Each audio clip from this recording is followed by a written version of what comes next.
De retour sur ce plateau avec la créatrice et coordinatrice du projet Yana Dolls. Ce samedi, vous avez participé au salon parisien, au salon des poupées des tropiques à Paris. Une vingtaine de participants, une vingtaine d'exposants à la maison de quartier Ourcq à Pantin. Evelyne Sagne, vous étiez la seule représentante, en tout cas venue exprès des Outre-mer pour présenter vos poupées. Quel est le but de ce salon? Parlez-nous-en un peu. Alors ce salon a pour but, quand vous faites un petit peu le tour des enseignes ou des magasins classiques, en fait, ça devient vraiment une demande et presque une souffrance des parents et de ne pas trouver de poupées en fait qui nous ressemblent. Et donc, c'est une créatrice qui s'appelle Rosine Mondor, qui est donc la poupée des tropiques, c'est Rosine Mondor. Et donc, elle organise ce salon, ce n'est pas une première, ça dure déjà depuis quelques années, pour proposer qu'il y ait un choix. Donc, elle invite des créateurs et pour offrir un choix de poupées qui nous ressemblent. Donc, ce sont des créateurs qui viennent d'un peu partout et qui présentent des poupées qui sont habillés. Donc, il y avait quand même pas mal de modèles des Antilles, donc en tenue madras, etc. Oui.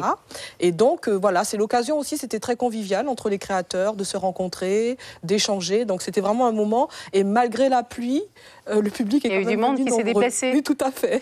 Des poupées, outils d'identification, outils également d'éducation à l'histoire. Vos poupées, souvent, sont des poupées qui représentent des héroïnes d'Afrique, des Antilles. Parlez-nous un peu du choix que vous faites. Voilà, donc en effet, c'est un travail sur l'estime de soi. Déjà, c'est un des premiers objectifs très importants parce qu'on constate qu'au jour d'aujourd'hui, il y a encore des femmes qui mettent des crèmes éclaircissantes, qui sont des produits dangereux. Donc c'est important que depuis le plus jeune âge, on ait l'estime de soi. C'est déjà très important. Donc toutes les carnations, de plus foncé au plus clair, mais chacun y retrouve son compte. Et ensuite, le deuxième objectif, c'est de valoriser notre histoire et notre patrimoine, très peu connu des enfants.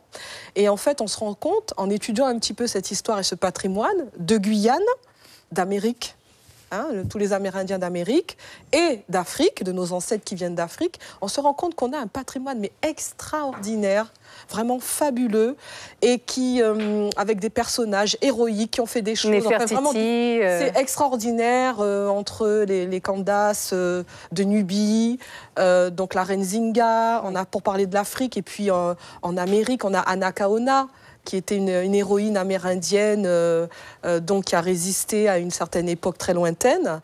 Et aussi en Guyane, bien sûr, on a nos héros, nos héroïnes. Et c'est très important que les enfants se repèrent par rapport à ça. Et donc c'est pour ça qu'on a fait le choix de donner des noms d'héroïnes aux différentes poupées, qu'on travaille d'équipe, parce que c'est un travail d'équipe, donc que l'association Copena met en œuvre. Donc une occasion ici de réviser ces classiques. Suivez l'info sur Guyana Première, télé, radio et Internet.